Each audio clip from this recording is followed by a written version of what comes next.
কালো লাট ছিল আমার অধীনে, আজ থেকে তার অধীন হয়ে গেল। এই কালো লাটকে তুই যা বলবি আজ থেকে তাই অবলম্ব মস্তকে পালন করিবে। ঠিক আছে পিতা দেবতা। বলেছিলাম 3 নম্বর শর্তের কথা। এইবার বলুন পিতা দেবতা। বলেছিলাম যাবার বেলায় বলবো। বলুন পিতা। সে দেখো ওই চম্পাইপুর নগর। চম্পাইপুর নগর? হ্যাঁ, চম্পাইপুর নগর। আমার কি করতে হবে পিতা দেবতা? ওখানে রয়েছে 7 সদাগর।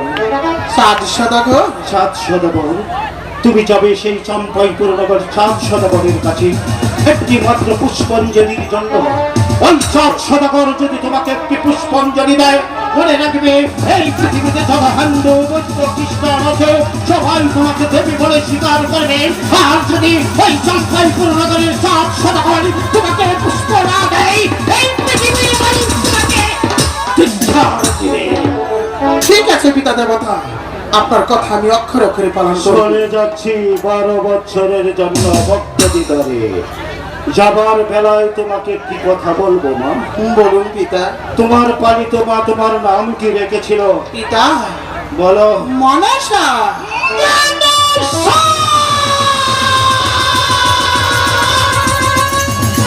দেবী, পিতা আমি যে তোমার জন্মদাতা পিতা, তাই তো তোমার পিতা হয়ে এই পৃথিবীতে আমি এমন একটি নাম রেখে যাব যে নাম ইতিহাসের পাতায় স্বর্ণাক্ষরে লেখা থাকবে। যে নামের উপর শত শত হিন্দু বৌদ্ধ খ্রিস্টান সবাই তোমার পদস্থলে পুষ্পাঞ্জলি দিবে। তাই তো তোমার পিতার দেওয়া নাম এই জগৎ জুড়ে থাকবে আজ থেকে পদ্মা দেবী। পদ্মা দেবী দেবী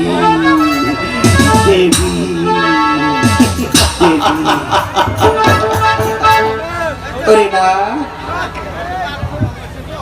এত দিন ছিল কার অধিকারী? তোমার পিতার অধীনে। আজ থেকে আমার অধিকারী।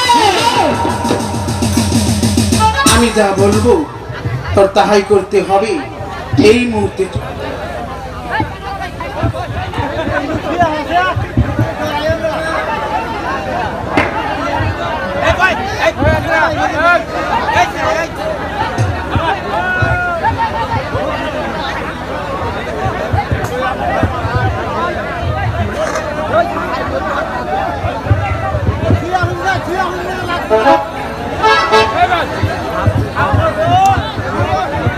আজ থেকে আমার অধিকারী।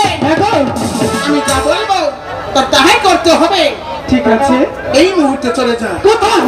ওই রাখালের কাছে। রাখালের কাছে? রাখাল আমাকে নিন্দা করেছে। আমার কি করতে হবে? অপমান করেছি। এই মুহূর্তে চলে যা। ওই রাখালকে দংশন কর। তাহলে চলো।